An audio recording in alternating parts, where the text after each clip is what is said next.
নমস্কার, আমার চ্যানেলে তোমাদের সবাইকে স্বাগত।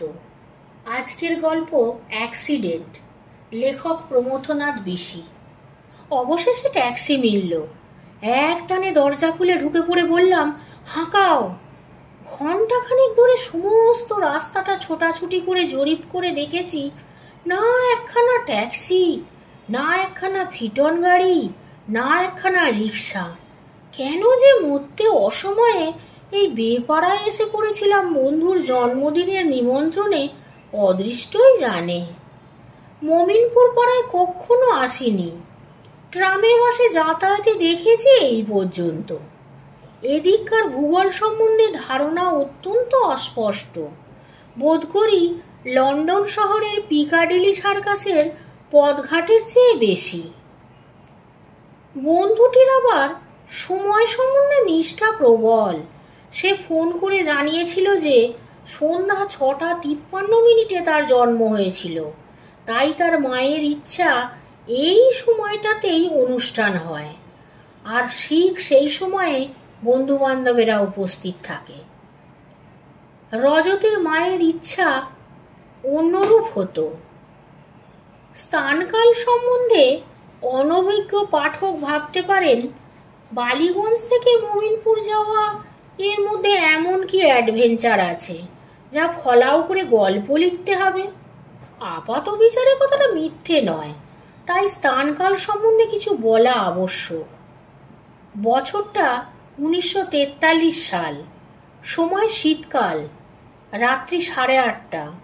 প্রবীণ পাঠকের পক্ষে এইটুকুই যথেষ্ট হলেও নবীনের জন্য কিঞ্চিত ব্যাখ্যা আবশ্যক। তখন কলকাতা শহরে ব্ল্যাক আউট। রাস্তার ও বাড়ির বাতিগুলো ঘোমটা পড়ে নববধূর মতো কৃষ্ণা দ্বাদশীর চাঁদের মতো ক্ষীণ। তিথিটাও কাছাকাছি হবে, তবে বোঝবার উপায় নেই।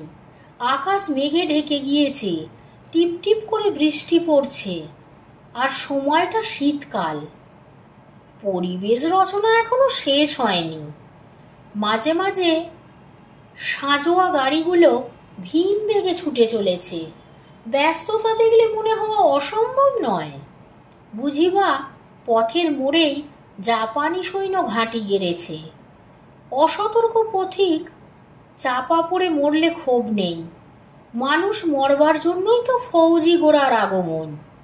তবে শত্রু মিত্র ভেদ নিতান্তই অকিঞ্চিতকর। এহেন অবস্থায় যদি ট্যাক্সি না পাওয়া যায়, তবে মনের অবস্থা কেমন হয়, আর হঠাৎ সেই দুর্লভ ধন মিলে গেলেই বা মনের অবস্থা কেমন হয়, প্রবীণ নবীন সকল বয়সের পাঠক সহজেই বুঝতে পারবেন।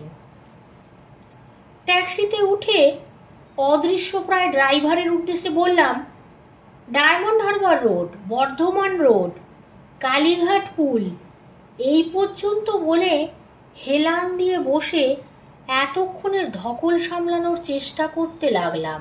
ভাবলাম বাকিটুকু কালীঘাট পুল পেরিয়ে বললেই চলবে। ট্যাক্সির বাইরে কিছুই দেখতে পাওয়া যাচ্ছে না।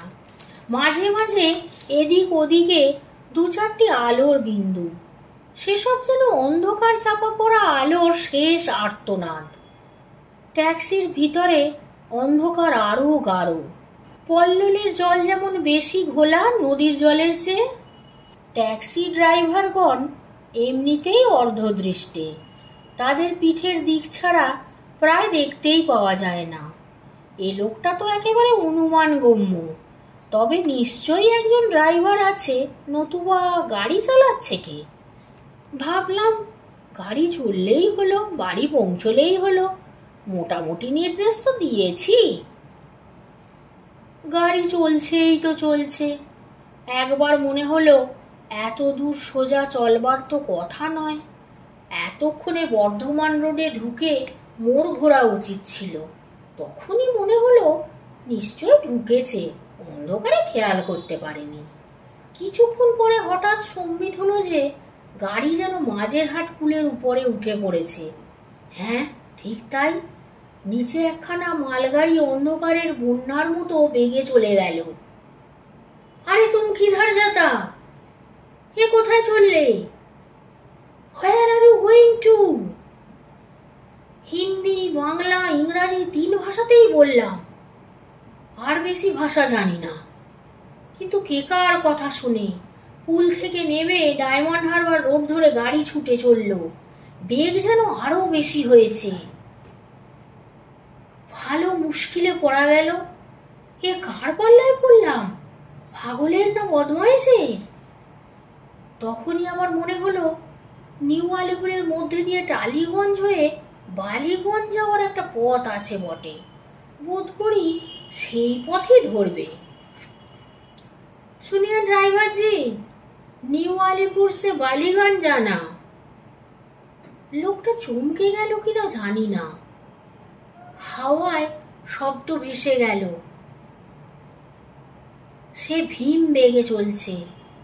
হঠাৎ মনে পড়ে গেল কদিন আগে এই পথেই রাতের বেলা একখানা ট্যাক্সি মিলিটারি লরির সংঘর্ষে চূর্ণ বিচূর্ণ হয়ে গিয়েছিল।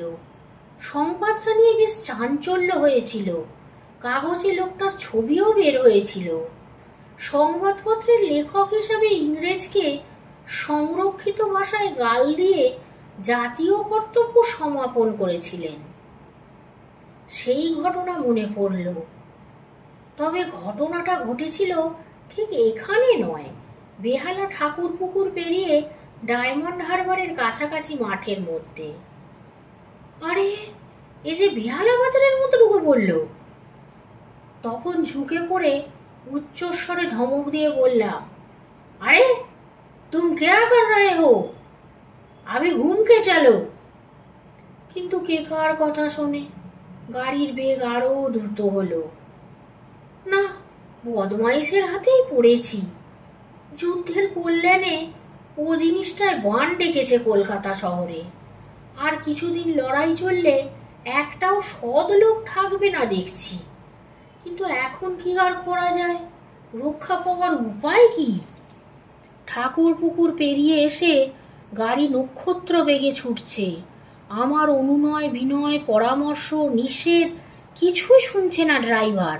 বোধ করি তার কানেও প্রবেশ করে না।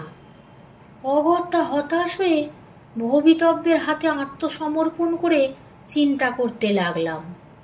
মন্দুর ভালো এই যে এদিকটায় গাড়ির যাতায়াত নেই, নইলে কি হতো কে জানে। যা হতো সে তো এই কদিন আগে সেই ট্যাক্সিখানার দশা দেখলেই বোঝা যাচ্ছে। সেখানেও বোধ করি এমনই পথের আনন্দ বেগে ছুটতে গিয়ে সাবধানোচিত অবস্থা প্রাপ্ত হয়েছিল। এ গাড়িখানারও কি সেই অবস্থা হবে নাকি? সংবাদপত্রে প্রকাশিত ছবি মনে পড়ে গেল। একেবারে ছাতু হয়ে গিয়েছে, আর ড্রাইভারের দেহটা তালগোল পাকিয়ে নিহত কিচকের মতো হয়েছে। আরে ড্রাইভার জি, থোড়া হুঁশিয়ারি সে জানা। কে কার কথা শোনে? মেঘাবৃত আকাশের তলে নিরেট অন্ধকারের মধ্যে দিয়ে চলেছি, যেন একটা দীর্ঘ ট্যানেলে ঢুকে পড়েছি। অপর প্রান্তে আলোর আভাসটুকু পর্যন্ত নেই। এমন সময় দূরে, কত দূরে বোঝবার উপায় নেই, ঠিক যেন টানেলের অপর প্রান্তে একটা আলোর বিন্দু দেখা গেল। নিরন্ধ্র অন্ধকারে আলোর রেখা দেখে মনে আশার সঞ্চার হলো। ভাবলাম একটা কিনারা হবে। আলোর বিন্দুটা ক্রমে বড় হতে লাগলো। ওটা কি একটা গাড়ির আলো? পলে পলে আলোর বিন্দু বৃহত্তর উজ্জ্বলতর হচ্ছে। দুই গাড়ির বিপরীতমুখী গতি বাড়িয়ে তুলছে আলোর তেজ। আবার তার পুনরাবৃত্তি ঘটবে নাকি? এবারে গাড়িখানার খসড়া দেখতে পাওয়া যাচ্ছে। কি অতিকায় লরি, মিলিটারি না হয়ে যায় না। সেই গাড়িখানাও দিকবিদিক জ্ঞান শূন্য হয়ে ছুটে আসছে। ড্রাইভার জি, রোকিয়ে রোকিয়ে। দুখানা একেবারে মুখোমুখি, আর এক মুহূর্ত পরে সব শেষ হয়ে যাবে। বইয়ের দেনাটা শোধ হয়নি, জমা খরচের কাগজগুলো খুঁজে পাবে কি? টেরি কুকুরটার নাকটা অত খাঁদা কেন? ধন্য ড্রাইভারজির শিক্ষা। কোন ব্যবধানে গাড়ির মোড় ঘুরিয়ে প্রচন্ড বেগে নেমে পড়ল মাঠের মধ্যে। কিন্তু শেষ রক্ষা হলো না। গাড়িখানা কয়েকবার উল্টে পাল্টে পড়ে গেল, চূর্ণ বিচূর্ণ হয়ে গেল। আমিও খেলাম প্রচণ্ড ধাক্কা। বাবু সাহেব, কালীঘাট পুল পেরিয়ে হাজরার মোড়ে এসেছি, এবার কোন দিকে যেতে হবে? ড্রাইভার হঠাৎ ব্রেক কষে দিল, তারপরে ডাকাডাকি শুরু করেছে। গাড়িতে চেপে আমি কয়েক মিনিটের জন্য ঘুমিয়ে পড়েছিলাম। আজকের গল্পটি এখানেই শেষ হলো। ধন্যবাদ।